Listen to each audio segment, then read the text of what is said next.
Today I'm going to be installing a new carburetor on the 67 Cadillac. It has an Edelbrock carburetor on it already, but it's a very old one and it has a manual choke. Somebody installed one with a manual choke. And the carburetor doesn't run really well. It really runs really bad when it's cold. Doesn't run really great even after that. So I bought me a new Edelbrock carburetor to put on here, and it should be a fairly easy install since it's already got one on it. It shouldn't be very much, but I thought it might be a good video. So I hope you guys can learn something from it. This car is kind of crowded under the hood because of all the air conditioning parts. And it's a lot more crowded than my Impala is.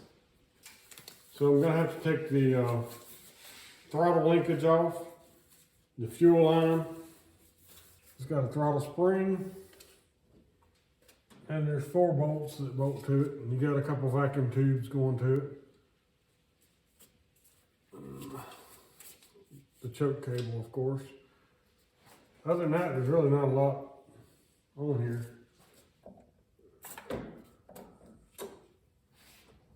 Alright, so we got that taken loose. Like I said, we got a couple vacuum tubes.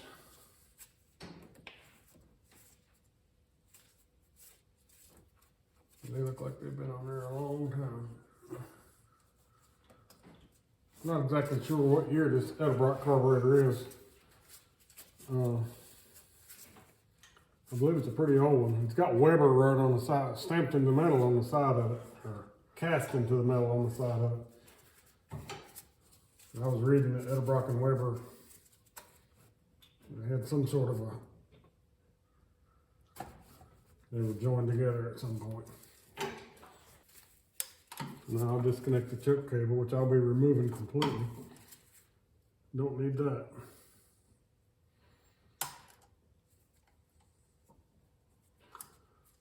Still can't figure why anybody would put a manual choke on this car. Seems so dumb.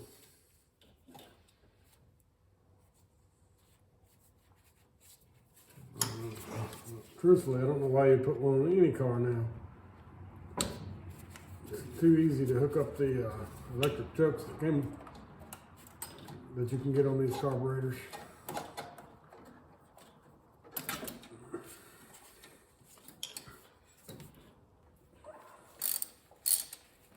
Well, all the bolts on this carburetor are loose. It's not a good thing either. You don't have to be really tight, but there's no way it could really be sealing as loose as that was. This carburetor can probably be rebuilt and probably have an electric choke put on it, maybe. I really don't know. I've never done that on one of the Edelbrocks. So this has 2 adapter plates on it. And then maybe quadrajet to a square bore. Very odd. Right now I'm going to put it back like that, but I may just order the direct adapter plate. It looks like they have a homemade gasket on this bottom. This is the intake manifold on 67 Cadillac 429. This is a Calais. It has this, from what I understand, it's the first year they had a quadrajet. My car, when I bought it, already had an Edelbrock put on it. And they had a couple adapter plates on it, and I was going to change it to a regular quadrajet to square bore adapter. And then I found out that when I set it on there, it doesn't cover this one is the Edelbrock brand, but it doesn't cover the exhaust port completely. I wasn't satisfied with that exactly. It looked like there could have been a gap there, and I didn't like that, to where the exhaust could leak out. So then I got to looking at the plates they had on there to start with. And the plates they had on there to start with, they had this plate on there. And you can see where it sat on there and covered that exhaust crossover port. At least that's what it looks like exhaust, and I read somewhere that that's what it was. So I'm going to put this back on there. I don't know where this plate came from. It's made out of composite or something. It's not metal, so it's probably also there for insulating heat to the carburetor. But what I also found was this, if you don't have that spacer on there, the carburetor doesn't set up high enough to clear all this. So when you put the air cleaner on there, it's not sitting flat enough. So what I had to do was make me a gasket. I bought some gasket material that was able to handle fuel and heat and oil from O'Reilly's. And I'm gonna set the gasket on there. And I'm gonna put the gasket on there like that, and then put this on there, and then I'll use my adapter plate, and that way it'll be raised up high enough and it'll cover the exhaust port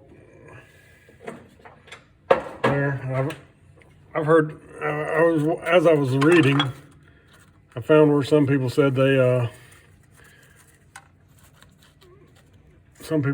put plugs in there. They tapped it and put plugs in it.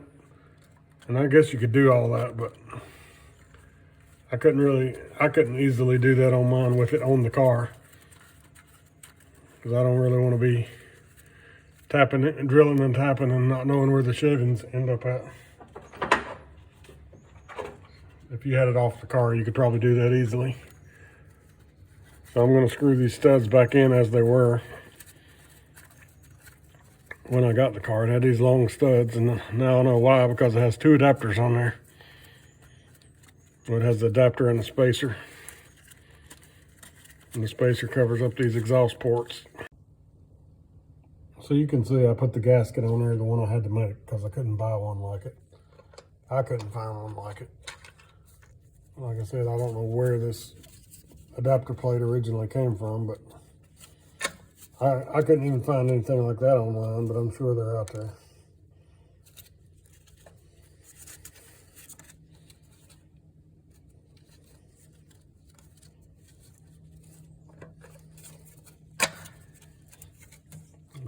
But I put that on there. Then I put the quadrajet gasket on there. And then I put this adapter on there with the from the square bore to the quadrajet.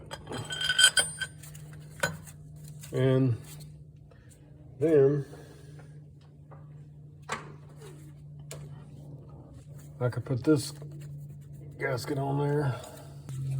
Then I can put that gasket on there, and it will line up with the bottom of the carburetor.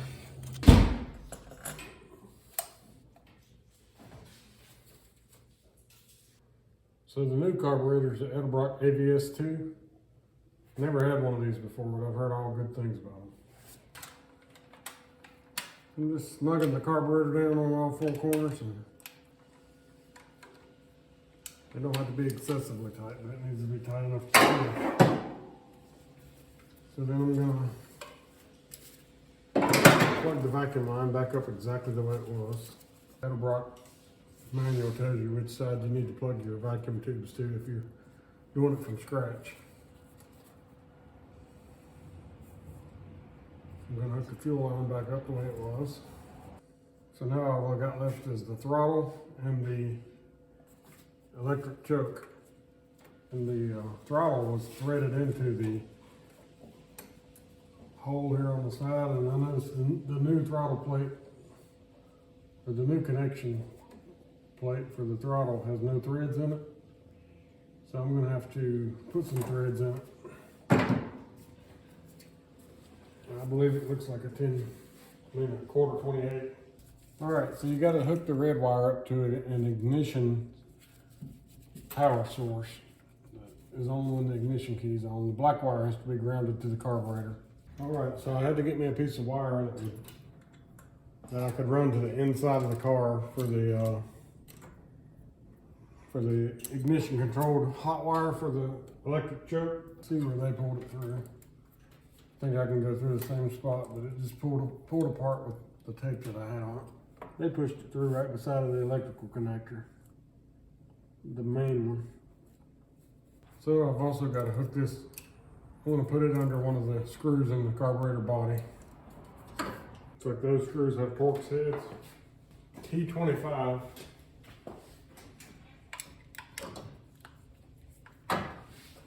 All right, now I've got everything hooked up. I'm going to try to start it up and see what happens.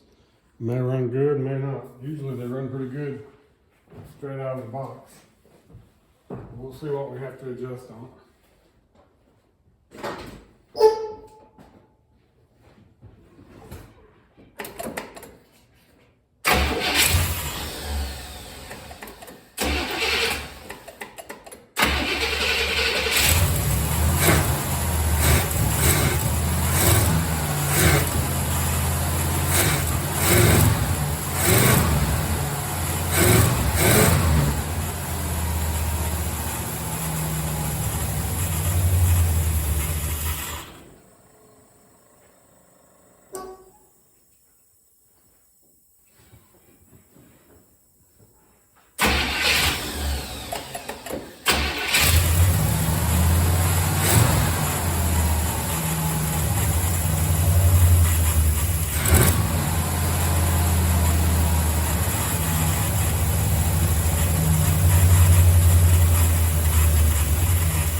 There's a hole in the back of the carburetor that's open, and it's just, that's what's making it run bad.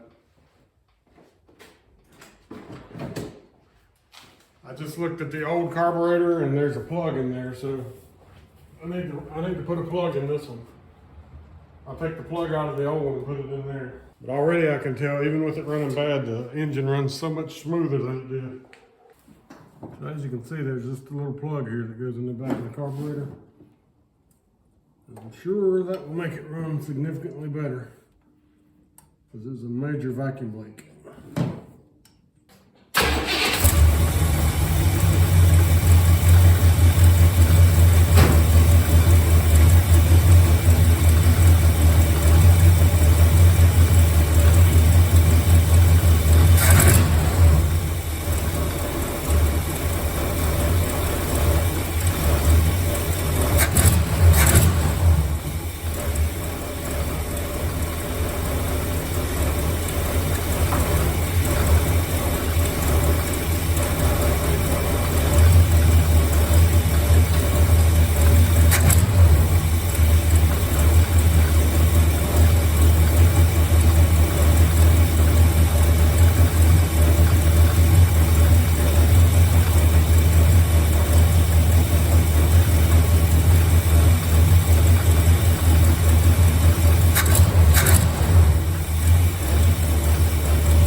After installing the new Edelbrock AVS2 650 carburetor on my 1967 Cadillac with a 429, I can say that it made a big difference in the performance of the car.